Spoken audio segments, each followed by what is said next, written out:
Welcome back to Algorithmic Game Theory. So far, we've seen pure Nash equilibria, and we've shown that they always exist in congestion games. We've seen mixed Nash equilibria, which always exist in finite games. But then we've also seen that equilibria are generally hard to compute. We've seen this in the example of pure Nash equilibria in congestion games, but as I was saying, similar hardness results also hold for mixed Nash equilibria. Today we'll get to know another class of equilibria, namely correlated equilibria, and we will show that they are actually easy to compute. Let's just start with a simple example of such a correlated equilibrium. Namely, I want to consider the bimatrix game Chicken.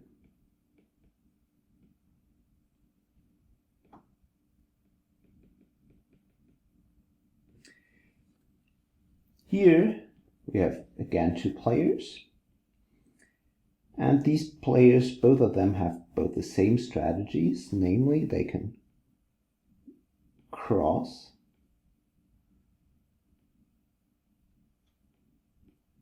or they can stop.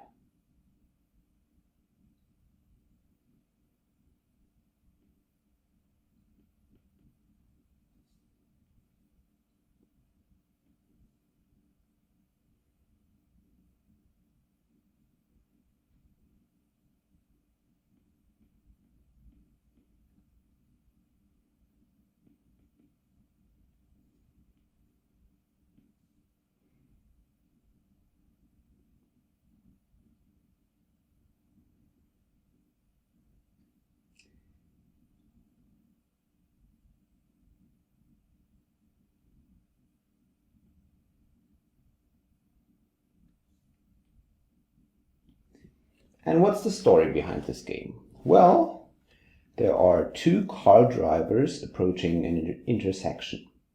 And what can they do? Well, they can decide to cross or to stop. And if they both decide to cross, then there will be an accident.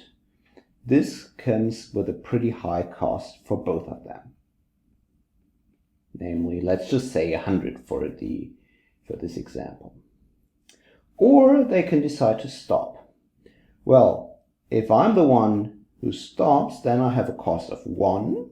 So still a cost, but much less than in the case of an accident. But the other one who crosses doesn't have any cost because, well, he or she can go right ahead. So, of course, if we are the one to cross, whereas the other player stops, then the other player has a cost of 1 because he or she needs to wait, but we don't have to wait, so we'll have a cost of 0. Or there's also the unlucky event that both of us stop. Well, then we both have a waiting cost of 1. So what are pure Nash equilibria in this game? Well, there are actually two pure Nash equilibria.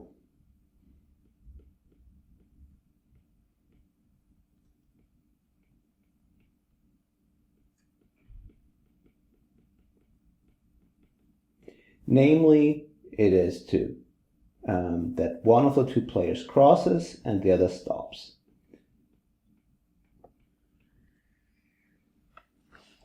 Okay, and there's also another mixed Nash equilibrium.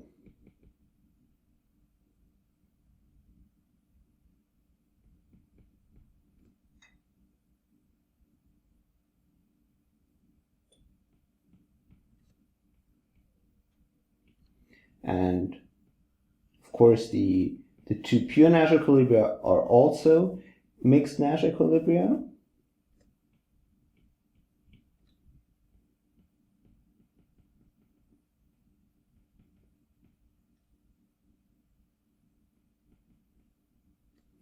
And in these, we'll have the probability to stop is 99/100 for both players.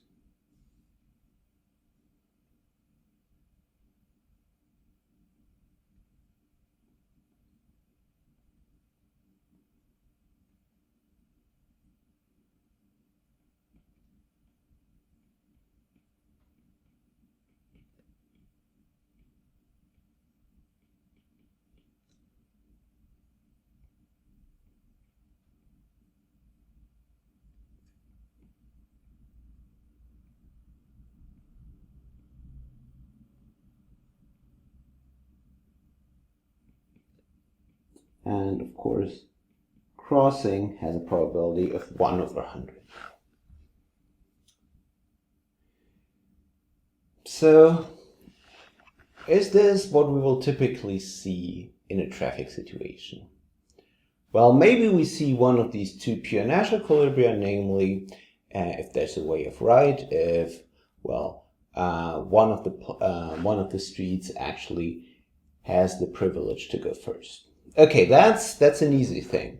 I guess we will hopefully never see the situation where, well, both players just toss a coin before approaching the intersection and then decide, okay, I now stop or I don't stop. But what will often happen? Well, often there will be traffic lights. And these traffic lights just tell us what to do. And it is actually a good idea to follow these traffic lights, because if we don't, then there will be an accident. And this is exactly what a correlated equilibrium can be thought of, or also a coarse-correlated equilibrium. These are actually identical in this kind of a game here. But we'll come to the difference in a bit. So what is a correlated equilibrium? A correlated equilibrium is now a probability distribution over the states. So far we had mixed Nash equilibria, which were probability distributions over, which are vectors or profiles of probability distributions over strategies. So this means that actually also a mixed Nash equilibrium assigns a probability to each state, but the probability is computed in a pretty clear way, namely we take the product of the respective probabilities that all of these strategies are played. So let's see this in the example here. We have a probability of 99/100 times 99/100 that the bottom right square is played, and then for the top left we have a probability of 1/100 times 1/100, and then we have for the other two we have a probability of 99/100 times 1/100.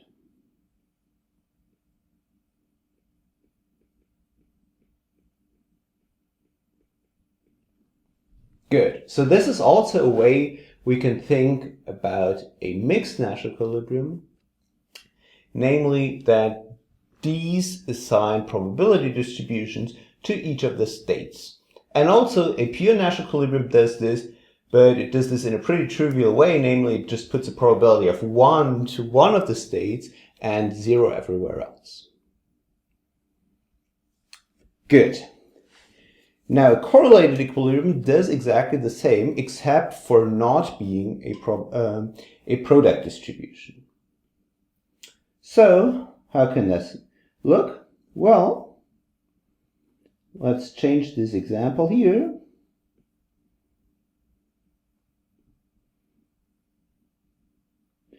We might now say, okay, with no probability at all, both players cross or both players stop, and now say with probability 1/3 the row player stops and the column player crosses, and with probability 2/3 the row player crosses and the column player stops. this I claim is a correlated equilibrium, or this is an equilibrium, and what we will later see, we will call this a correlated equilibrium. Why is this? Because, well, you always want to follow this recommendation. If the traffic lights tell you to stop, then you actually want to stop. If the traffic lights tell you to cross, then you want to stop, because, well, there's something smart in the traffic lights that prevents that both players cross or both players stop at the same time. There's of course the question, well, in some other game, where do these traffic lights come from? We'll come to this. But let's first define the notion of a correlated equilibrium more formally.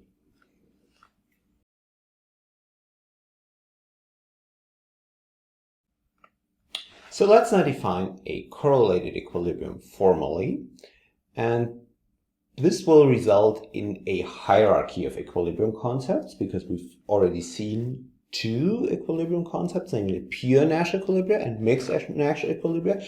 Every pure Nash equilibrium is also a mixed Nash equilibrium. And then we will see actually the way we define it, every mixed Nash equilibrium is also a correlated equilibrium, and every correlated equilibrium is also a cross-correlated equilibrium. But what is a correlated equilibrium?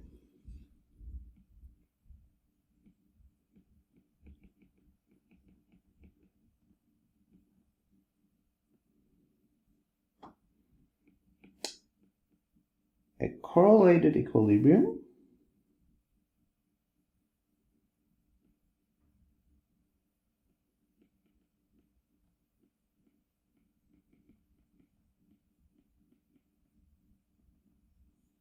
of a cost minimization game. By the way, we can also define this for cost maximization game, for payoff maximization games. This just works exactly the same way as we've seen this before. This is a probability distribution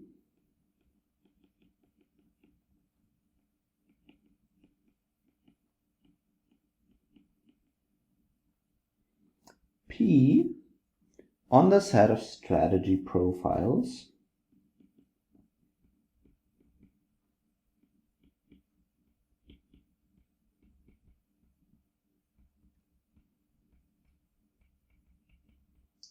or states, as we also call them. So this is the Cartesian product of all strategy sets, such that for every player and every strategy,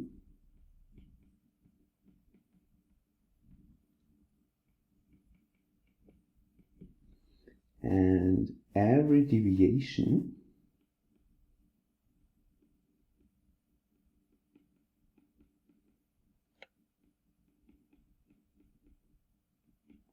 we have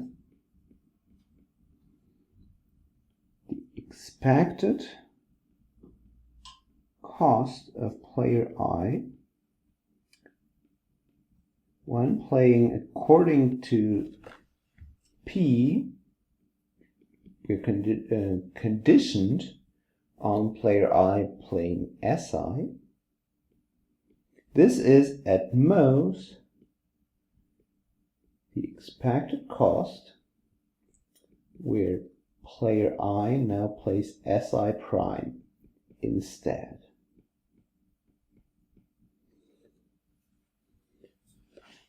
So let's digest this a bit. As we've seen in our example before, we have a probability distribution over strategy profiles or states. So this means to every grid cell in our bimatrix game, we associate a probability. And what does this now have to have as a property? Well, for every player, And every strategy, we have to have that for every deviation that we might consider, the expected cost that this player incurs whenever he's playing strategy SI is at most the expected cost that he's incurring whenever he's playing SI prime instead of SI. So that's something actually a little hard to digest at the first time. So what does this even mean? Well, we now have this probability distribution over states. And let's now consider what happens when this probability distribution is telling player I to play strategy SI. In that case, whenever the probability distribution is telling him this, then this is the expected cost. And what this player could now do is, well, this player could now say, well, instead of taking strategy SI, I now always take strategy SI prime. So this is just swapping one strategy by another one.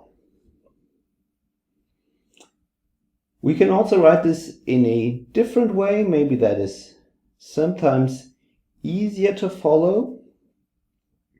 Namely, we can also write these conditional expectations as take the sum over all strategies of the other players, and now consider the probability of SI, S minus I, take the cost of player I, and then we would divide this by the probability that SI is played at all, which is exactly the sum over all probabilities of any profile of the form SI, S minus I prime, where we just take any possible S minus I. So this is exactly this conditional expectation on the left-hand side. And on the right-hand side, we would have kind of the same. We would again take the sum over all choices for the other players. We would now consider SI prime, S minus I, and then the cost of SI prime and SI.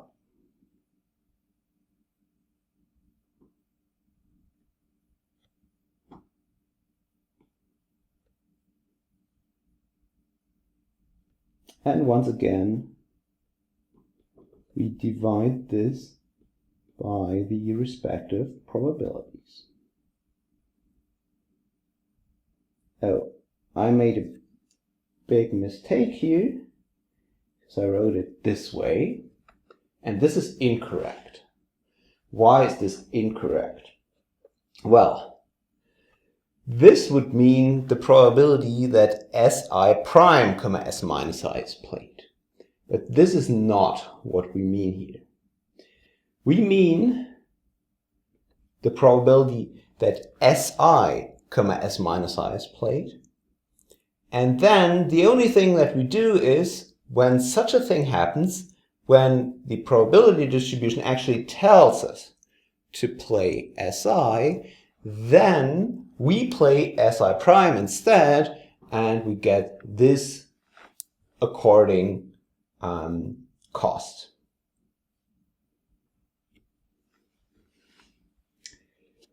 Good. Now there's another very similar definition of a coarse correlated equilibrium.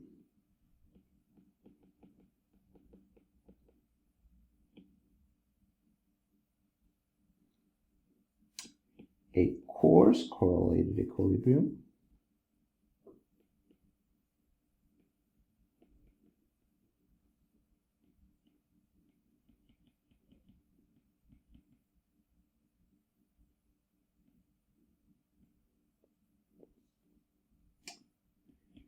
of a cost minimization game.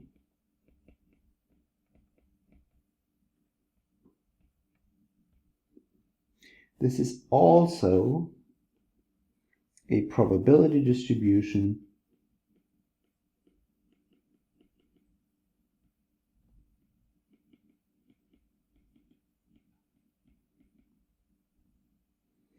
P on the set of strategy profiles.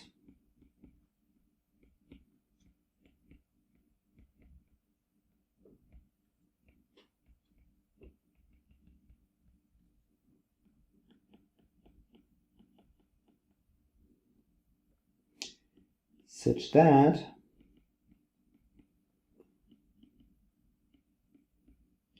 for every player and every deviation,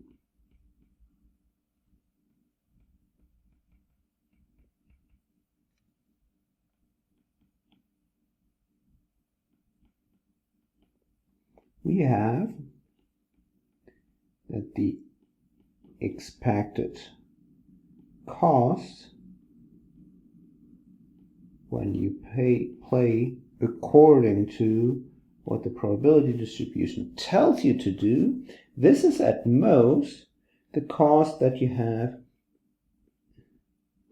if you always play SI prime instead.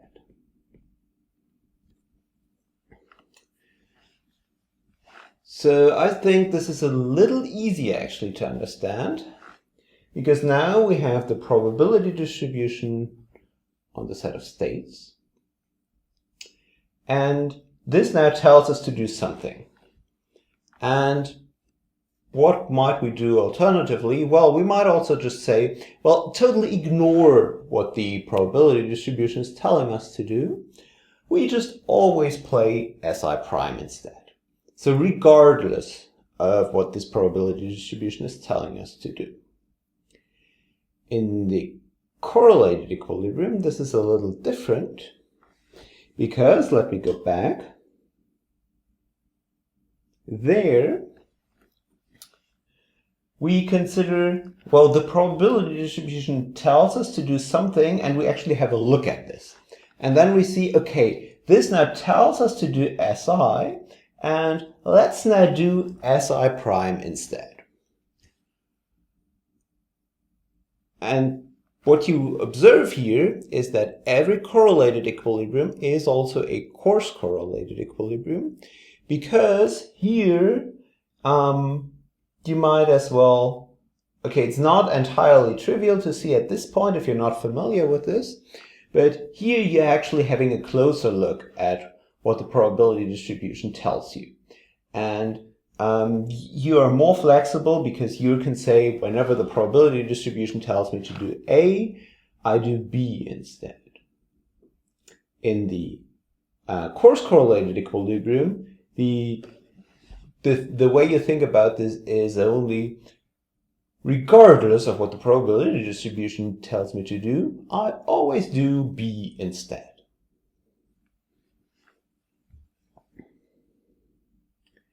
And because of this, there is now a hierarchy of equilibrium concepts. Namely, we have pure Nash equilibria. Then we have mixed Nash equilibria. Every pure Nash equilibrium is also a mixed Nash equilibrium.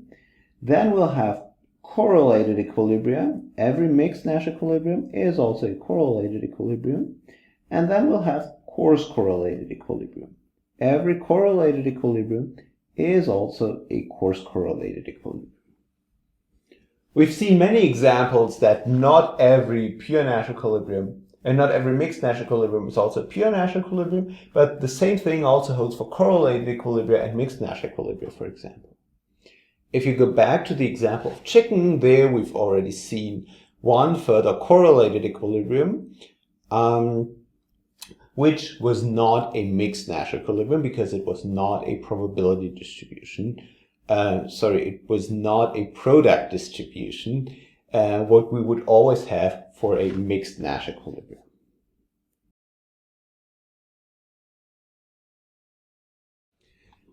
So let's now go over a bigger example of a bimatrix game in which we can see different pure Nash equilibria, mixed Nash equilibria, correlated equilibria, and coarse correlated equilibria.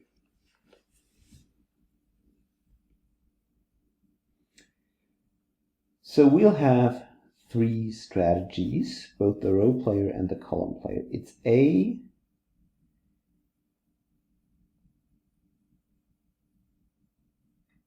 B, and C.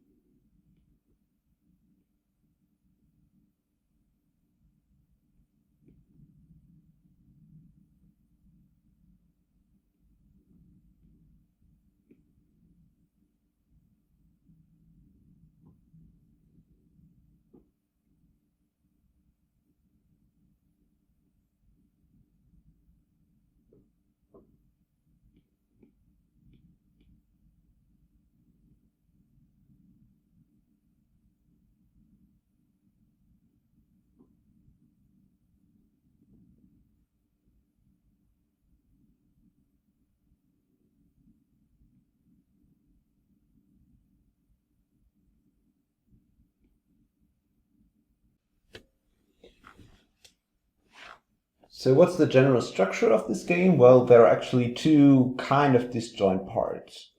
What you never want to do is if one of the two, if the other player you're playing with plays C, then you always definitely want to play C, because otherwise you have infinite cost. Or if the other player plays A or B, then you want to play B or A. So this is what you see here. If the row player plays, for example, A, then you, as the column player, want to play B. Or if they play B, then you want to play A. So what are pure Nash equilibria here? Well, let's see. We just have, in general, 9 options for a pure Nash equilibrium, and we can just mark again the best responses. And what happens? If the row player plays A, what is the best response for the column player? It is A. Good. If the row player plays B, what is the best response for the column player? Well, it is B. If the row player plays C, then the best response for the column player is C. Now, if the column player plays A, then the best response for the row player is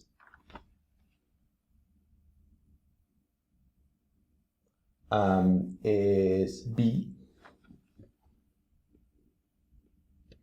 If the column player plays B, then the best response for the row player is A.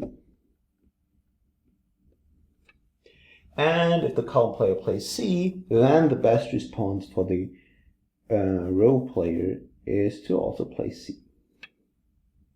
Good. So there is only one pure Nash equilibrium, namely both players play C.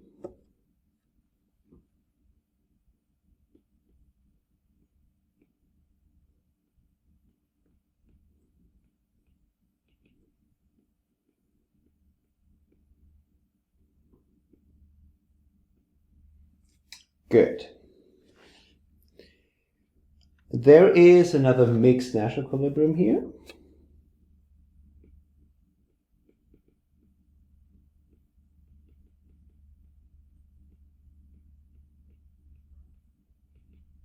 In which both players play A and B with probability a half.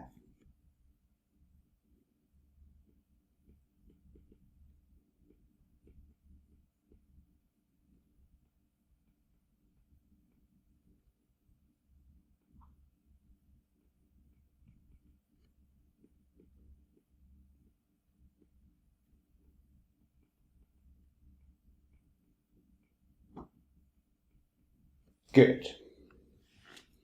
What does this mean in terms of probability distributions over states?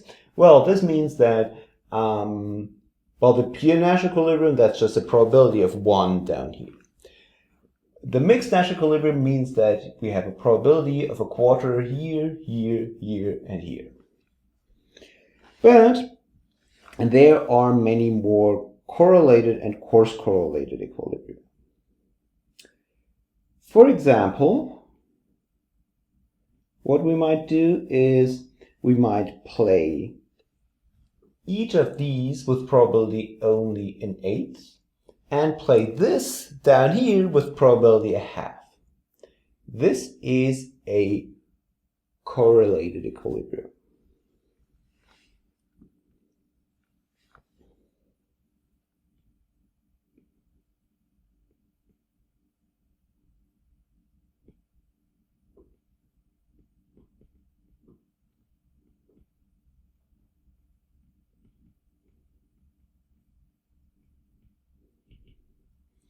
So this would be play A comma A comma B, B comma A, B comma B with probability 1/8 each.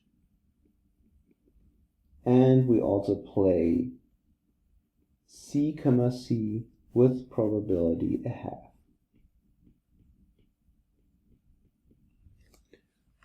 Why isn't this a mixed Nash equilibrium? Well, because this is not a product distribution. There is no way of setting probabilities to A, B, and C such that you end up with this probability distribution over the cells in your table. Because whenever you would do this, you would also have some probability mass here or here or here or here.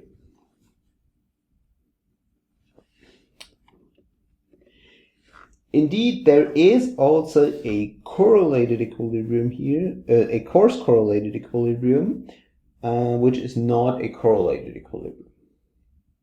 I'm not sure if I mentioned this explicitly enough. This is just one more correlated equilibrium. There are many more here, which you can actually construct in a very similar way. But there's also one more coarse correlated equilibrium, which is not a correlated equilibrium.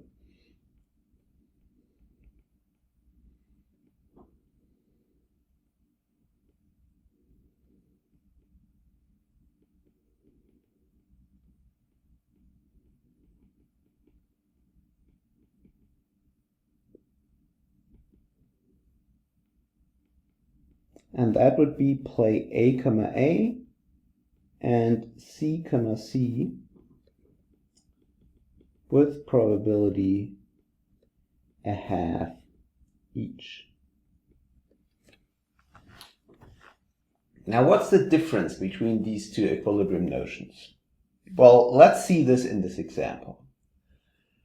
We have this correlated equilibrium, which just assigns probabilities to each of the states. But what then would be a possible deviation is that this correlated equilibrium tells us to sometimes play, for example, this, it tells the row player, okay, now play B. This might be because we're playing now one of these two. And then this player could say, okay, the probability distribution may tell me right now to play B, but I want to play A instead. Or I want to play C instead. This deviation doesn't affect what happens when the probability distribution tells him to play A or C. Now there's this equilibrium here, which only tells us sometimes to play AA and sometimes tells us to play CC. What's happening there? Well, the only thing that the player may now do is, let's consider, for example, the row player. The row player might now say, no, actually, I don't want to do this. I want to play B instead. But then you're always playing B. And this means sometimes you're actually, you're moving to this cell, because sometimes the probability distribution tells you to play CC, so the other player will be playing C, and this means you will be moving to this cell. So your deviation is restricted in the sense that you can now only choose to always deviate to this strategy, whereas in a correlated equilibrium, you may choose depending on what the probability distribution is telling you currently what to do. Of course, still you don't know what the probability distribution is currently telling the other players. So here you cannot say, okay, the probability distribution is now telling us to do A, B, so I will do A instead. That's not what you can do. The only way you can deviate is the probability distribution is now telling me to play A, but I want to do B instead. But still I don't know what the other player is doing. I just know the probability distribution over what this player is doing.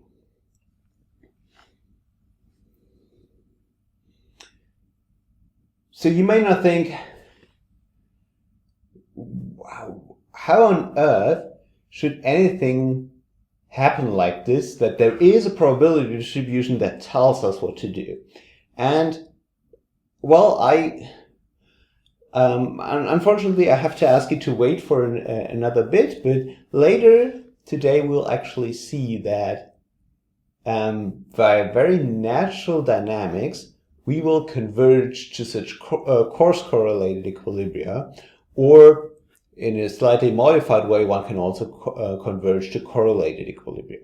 So this is not as artificial as it may seem at the first sight. But before we do this, let's first discuss how we can actually compute these equilibria, these correlated equilibria, very easily in polynomial time.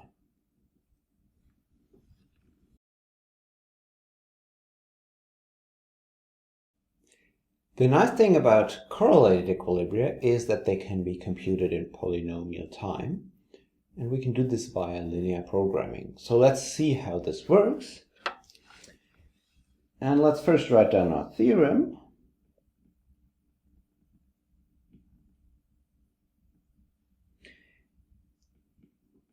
There is an algorithm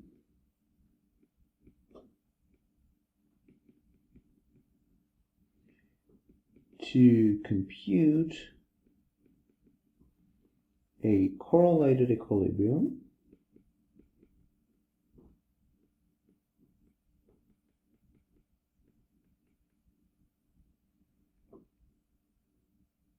whose running time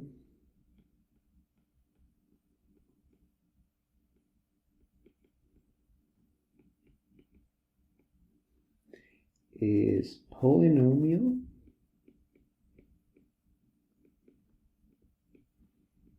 in the number of strategy profiles.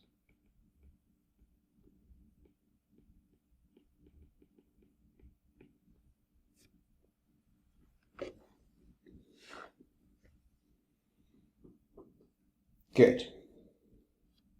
And as I was saying, we will now use linear programming.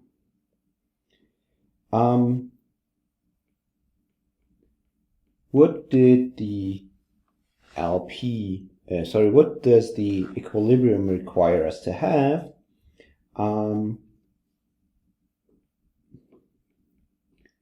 Let's recall the equilibrium condition.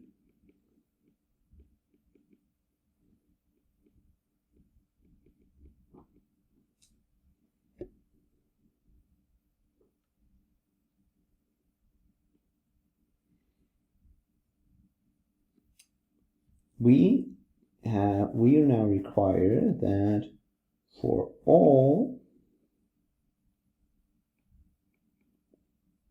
Si,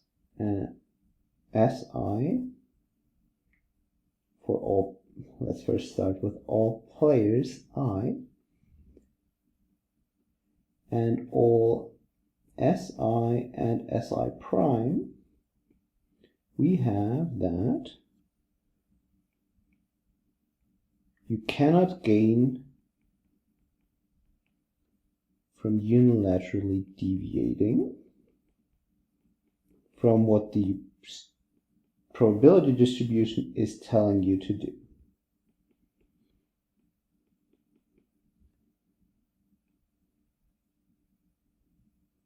And I'm writing now this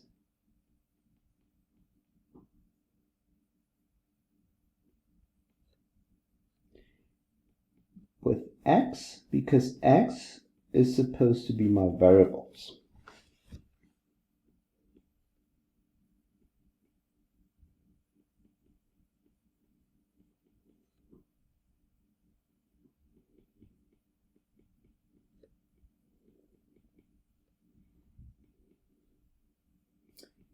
So far we were using p at this point, now we're using x.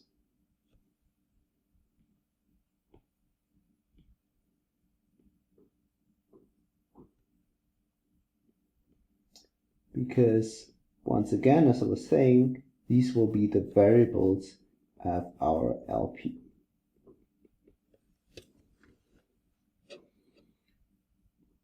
Good.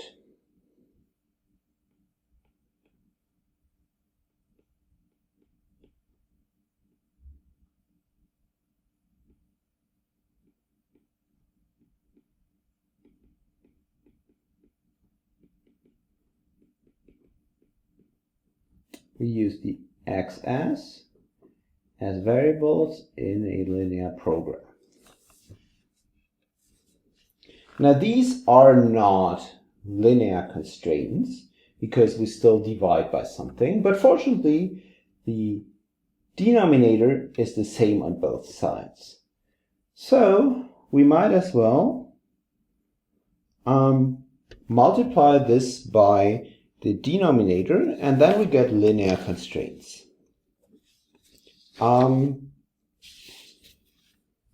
So what will be our constraints?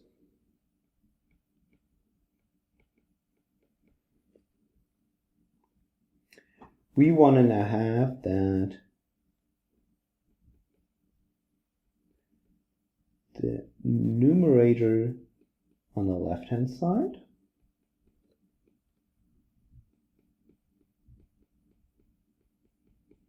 is at most the numerator on the right-hand side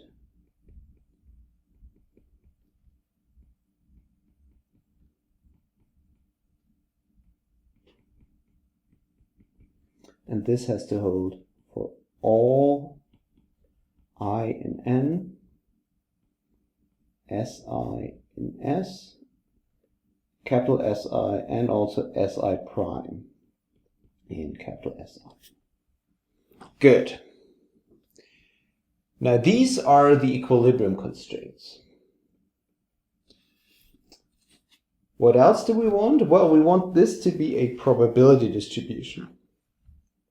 And what does this mean to be a probability distribution? Well, this means that the probabilities actually have to sum up to exactly 1. Now, let's just say they sum up to at most 1, and also they have to be non-negative.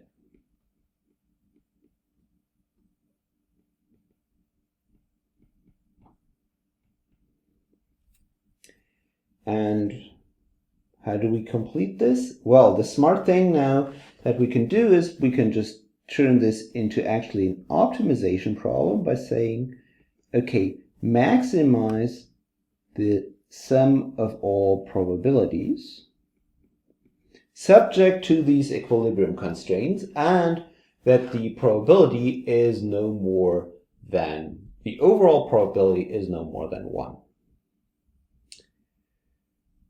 Does this linear program always have a solution? Well, it does. Of course, because you could set everything to 0. So that's pretty straightforward. There is always a solution. But there is also always a solution which gives us objective function value 1, namely we know that there is a mixed Nash equilibrium. So take any mixed Nash equilibrium. This will correspond to a solution of objective function value 1. This means if we now solve this LP, we will find a solution with objective function value 1. And this then corresponds to a correlated equilibrium.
Of course, at this point you may ask, well, how long does this take? Well, at this point, it is enough for us to see, well, this is, we have only polynomially many constraints and variables in the number of strategy profiles that we have. And this makes us happy for the time being to compute this, this correlated equilibrium. There are smarter ways to do this, where you actually get some bounds that only depend on the number of strategies, but let's not bother about this for today. I hope you see that here you can do something that you cannot do for mixed Nash equilibria, because even there in bimatrix games, you cannot compute a mixed Nash equilibrium in polynomial time unless our assumptions from complexity theory aren't actually true. Yeah, why doesn't this actually work in the context of mixed Nash equilibrium? Well, the thing is, a mixed Nash equilibrium would require you that these x's, those are actually correspond to a product distribution. And this isn't possible to encode in linear constraints. So what you might do is you might either say, okay, we have a probability for each strategy for every player, but then you would have, like here, you would have products of probabilities, or you would need a smarter constraint that this xs encodes actually a product distribution and not just any probability distribution over your strategy profiles. So this is why you can actually compute correlated equilibria much more easily than mixed Nash equilibria.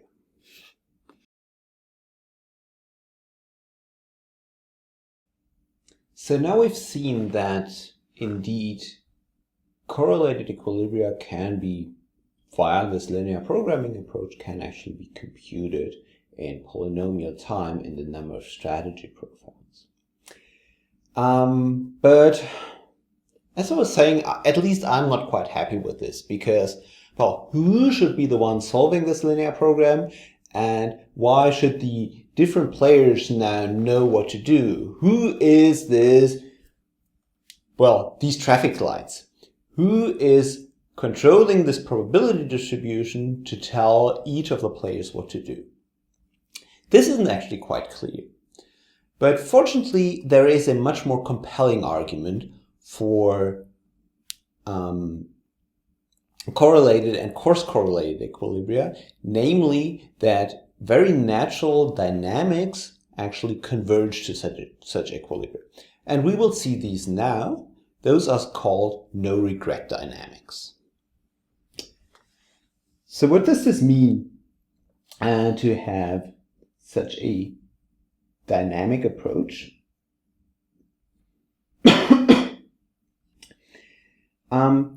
We will be considering a sequence of strategy profiles.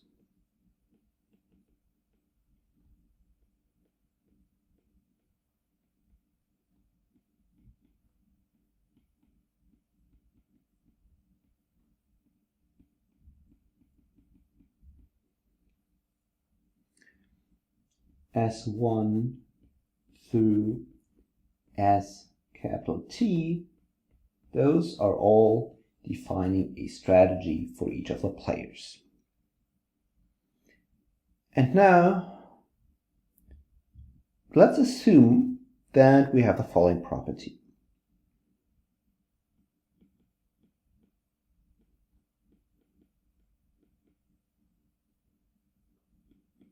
If we now assume that for any player I,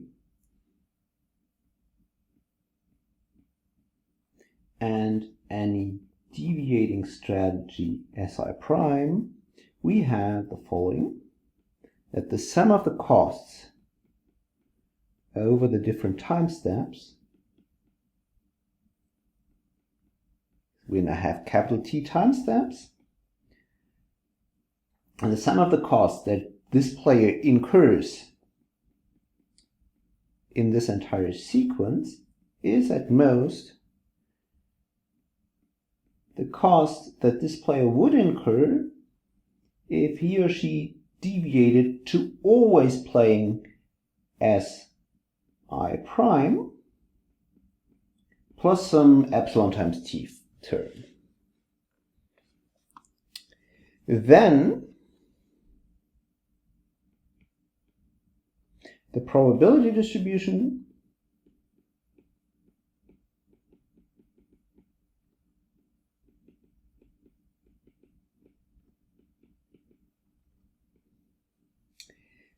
that chooses one of the strategy profiles that we've seen in our sequence, this defines an approximate coarse-correlated equilibrium.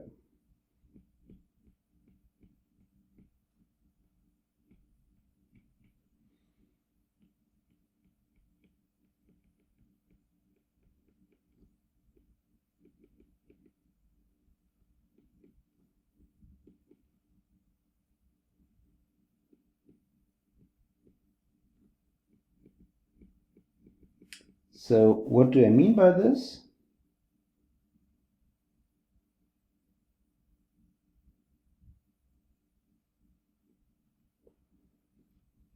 I mean that the expected cost that if you follow this,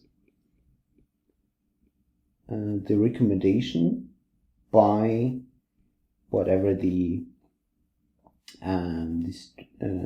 probability distribution is recommending us is no worse than if we always chose Si prime plus some epsilon. So that's not exactly a correlated equilibrium, but what we call an epsilon approximate coarse-correlated equilibrium.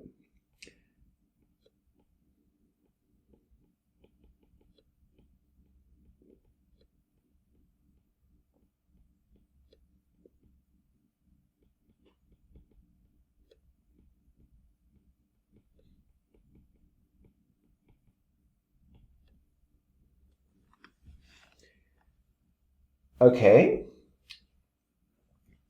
so if by any magical way we found a sequence such that this condition is fulfilled, then actually on average we are playing something that is an epsilon approximate coarse-correlated equilibrium. So in fact, all we have to do is we have to devise a way, and this should be something that feels natural for each of the players, to find this sequence such that this condition holds. Because then, well, as I was saying, all that is happening is actually that we are playing a coarse correlated equilibrium, but over time. So this correlation device, those traffic lights, this is nothing but the time that is passing. Because today we're doing this, tomorrow we're doing this, next day we're doing that. All this is actually just already fixed in terms of this sequence. So all that matters now is, well, how big will this epsilon be? Because for epsilon being 1, or for epsilon being huge, we'll later come to the consider only the case that epsilon should be 1, that epsilon equals 1 is trivial, but for a large epsilon, this is completely trivial to achieve. So all that matters is, of course, how big does this epsilon have to be? And this is what we now call the regret. We will now be talking about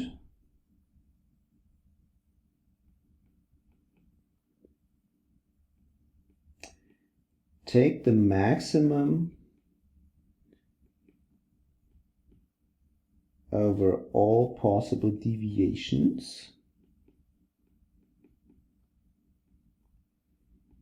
What's the cost incurred in that sequence minus what is the cost that you would incur if, instead of following the sequence, you were always playing SI prime.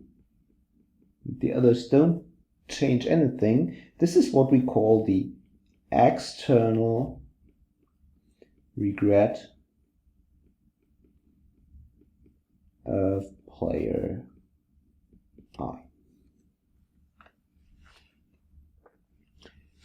So if we are able to show that in a sequence that we generate, the regret is bounded by epsilon times t, then, well, this sequence will correspond to a coarse correlated equilibrium.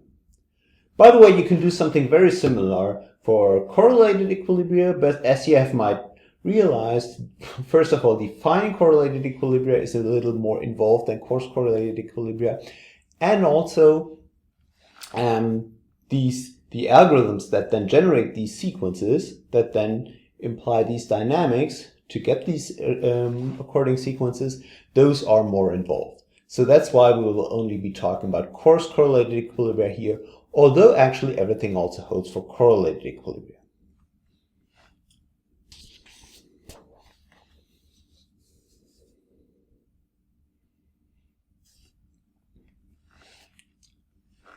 So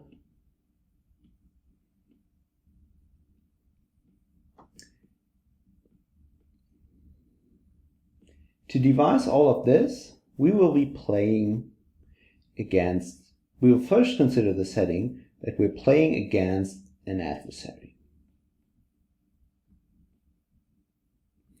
So this sounds a little weird, maybe at the beginning, but it is actually something that we often do actually in computer science, that instead of saying, okay, we now model everything that is happening, we just take kind of a worst case approach and we just say, okay, there is just some adversary playing against us. And we now just say, okay, we are now just one single player playing against an adversary. And later on, this adversary will actually, because the adversary can do anything, we will capture what the other players do by exactly this adversary. So how does this playing against one adversary use? We have T rounds.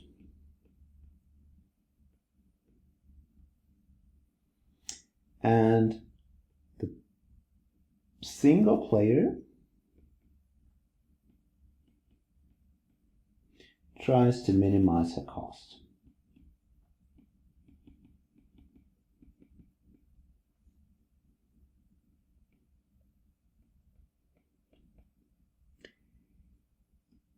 And in round T,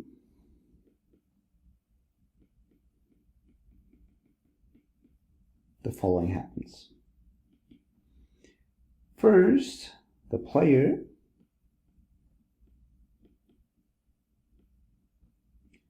chooses a probability distribution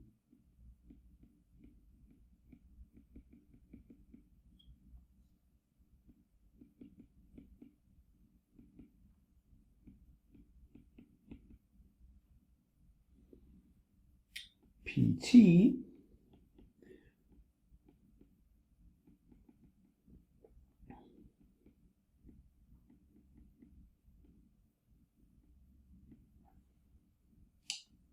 over her N strategies.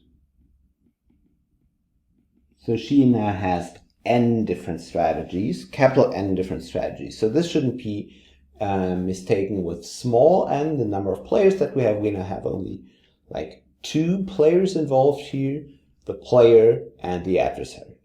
And we have capital N, which is the number of strategies that the player has. Then the adversary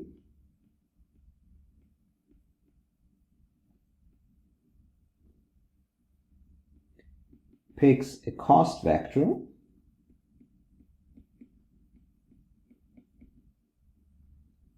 which we call LT, which defines a cost for every of the player's strategies. And then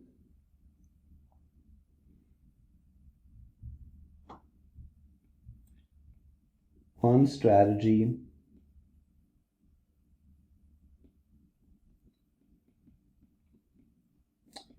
is drawn according to PT. The player incurs cost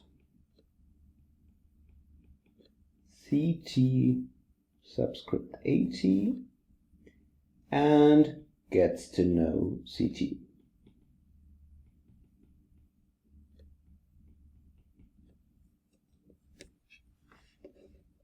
Sorry, we still call them LT. We will call them, we'll come back to C in a bit, but for the time being, let's just be in this setting where we just have some L, which is defined by an adversary. This will later on somehow connect to the C vector, to the costs in the game, but not now, not yet. Good.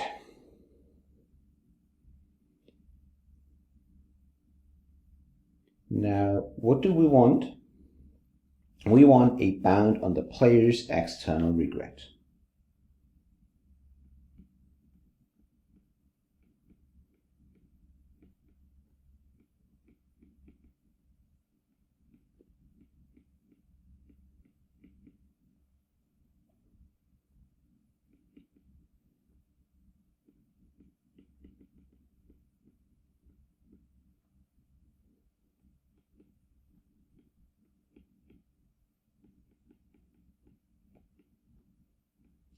So this would be the expectation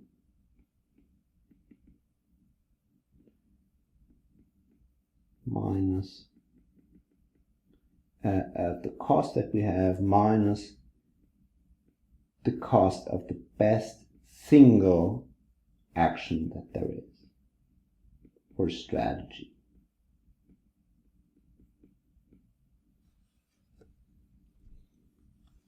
So what does this now mean? Well, this is how much what cost the player incurs is taking the sum over all steps. And we compare this to the best, the cost of the best single strategy one might pick, if one picked the same strategy throughout the sequence.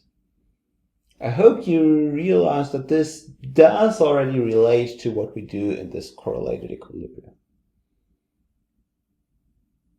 So the thing is, this is the best single action in hindsight. It is not choosing the best single action in every step, so you don't change your action throughout the sequence, but in hindsight you see, okay, this is how the game evolved, this is how the adversary reacted to what I did, and what would happen if I could now choose a different strategy? Which of the strategies would I choose now? This is what we're comparing here. And we will show that there is an algorithm that gives us a sublinear growing regret. So we will show that there is an algorithm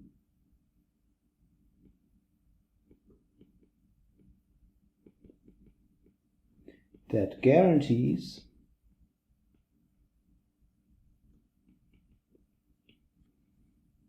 that the regret is at most O of square root t times log n.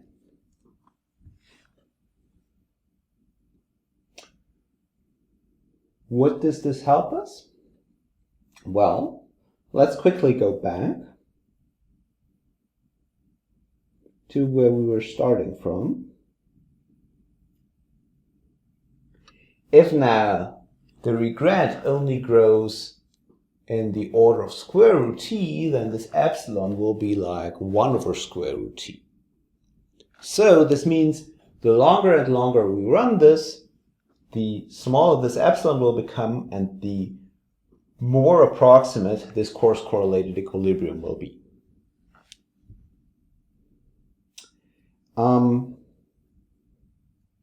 So this is why actually a regret that grows sublinearly in t is actually helpful for us. Well, we now had the setting of two players, namely the player and the adversary. And as I was saying, the adversary we now use to actually model the other players. How do we do that? Well, in a pretty straightforward way. Although it is a little annoying to do this, so we use the adversary to model the other players.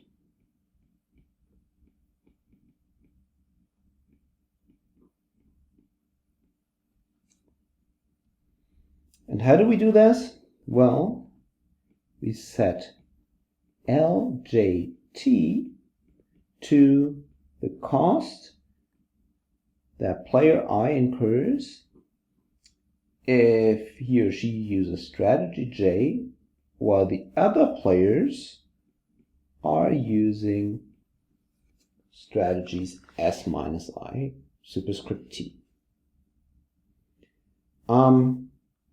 So what does this precisely mean?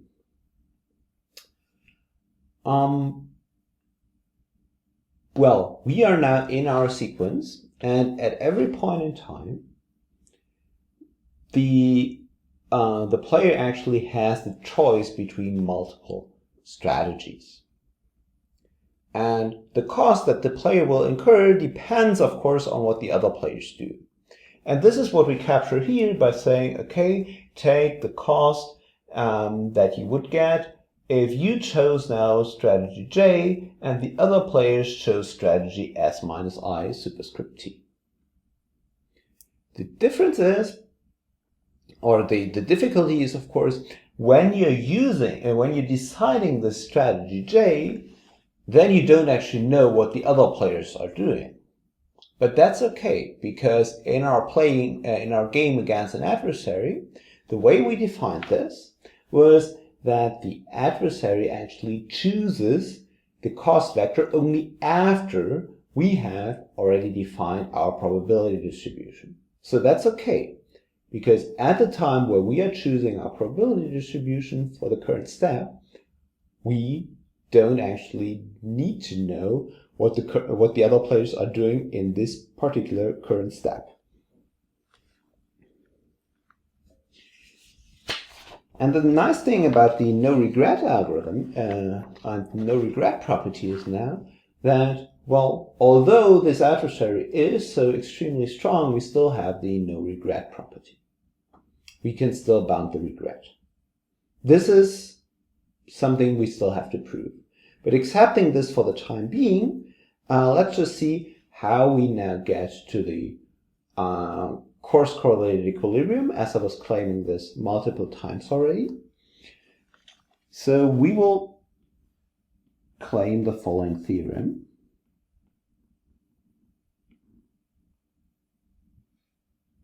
We let S1 through ST be a random sequence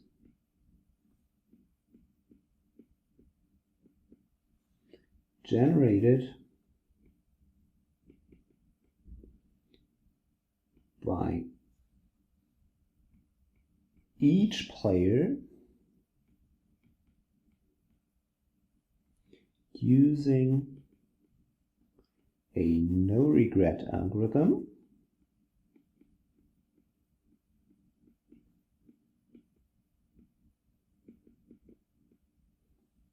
with regret bound RT. So we now assume that each of the players uses some algorithm for this playing against an adversary, and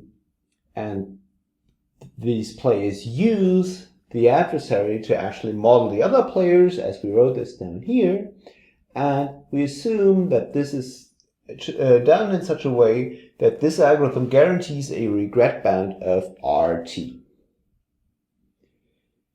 Then the uniform distribution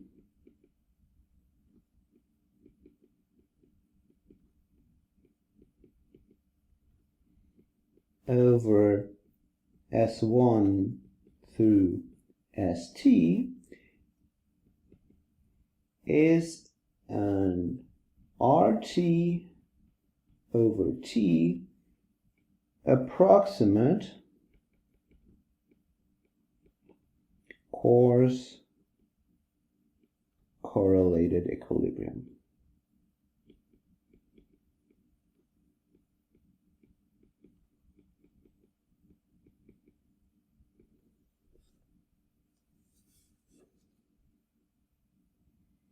Good. Why is this true? Well, we actually only have to assemble all the bounds that we obtained. More precisely, it is only one bound, because for every player I, the regret bound now gives us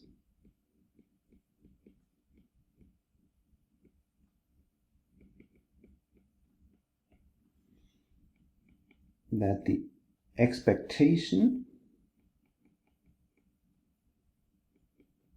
of the sum. Consider the cost when you always play SIT and the other players always play S minus IT in step T. And now compare this to what would happen if you alternatively deviated to always playing SI prime instead. The other players continue to play the same thing. Then, well, we now assume that this is at most RT. Why is this? Because, well, this is exactly what is captured by our adversary. By our adversary, we capture the other player's behavior, the cost of a strategy is exactly the cost of a strategy in step T is exactly the cost that we have given using this strategy against what the other players are doing in this particular step. Okay, we can now use linearity of expectation, and this gives us that the expected cost that we are incurring following the strategy that is generated, this is at most R, it has to be capital T here in both cases, plus the expected cost after deviating anyway.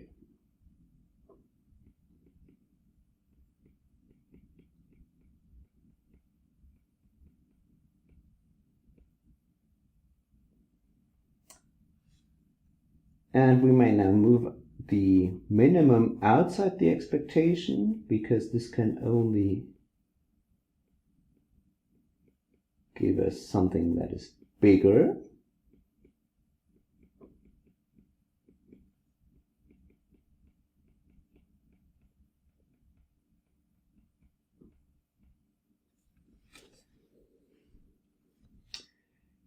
And what does this now mean? Well, the probability distribution therefore now gives us the probability distribution, take one of these steps uniformly at random. What's the expected cost that player I incurs there? Well, this is exactly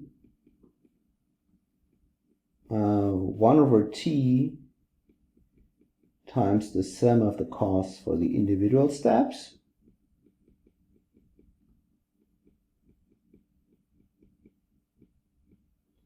This is at most RT divided by t plus the expected cost if we move to any other strategy, always the same, some SI prime.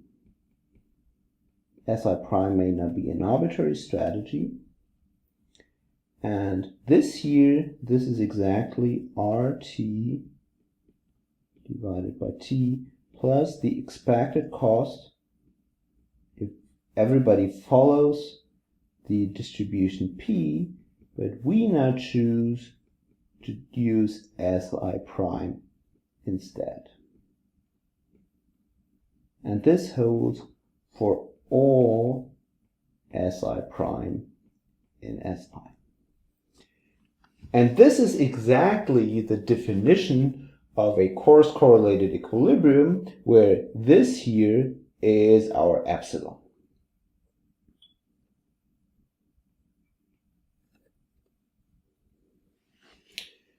So as I was saying, there is a similar result for correlated equilibria. You can actually do kind of the same thing. You only have to use a different notion of regret, which we'll be not covering in this class. But what we still have to discuss, and this is what we will do next time, how does such an algorithm work? How do we actually get this guarantee against an adversary? And this takes quite some time, so this is what we will be doing next time. But then, interestingly, we don't, given what we've done today, we only have to do everything against an adversary. We don't actually have to care about other players doing something simultaneously. So this is the smart way of modeling things by an adversary, because it avoids that we now have to analyze these complicated dynamics, but there's rather somebody who wants to harm us. Okay, this is what we will be doing next time. I hope you enjoyed today's lecture, and if you have any questions, please feel free to get back to me, and have a nice day. Bye.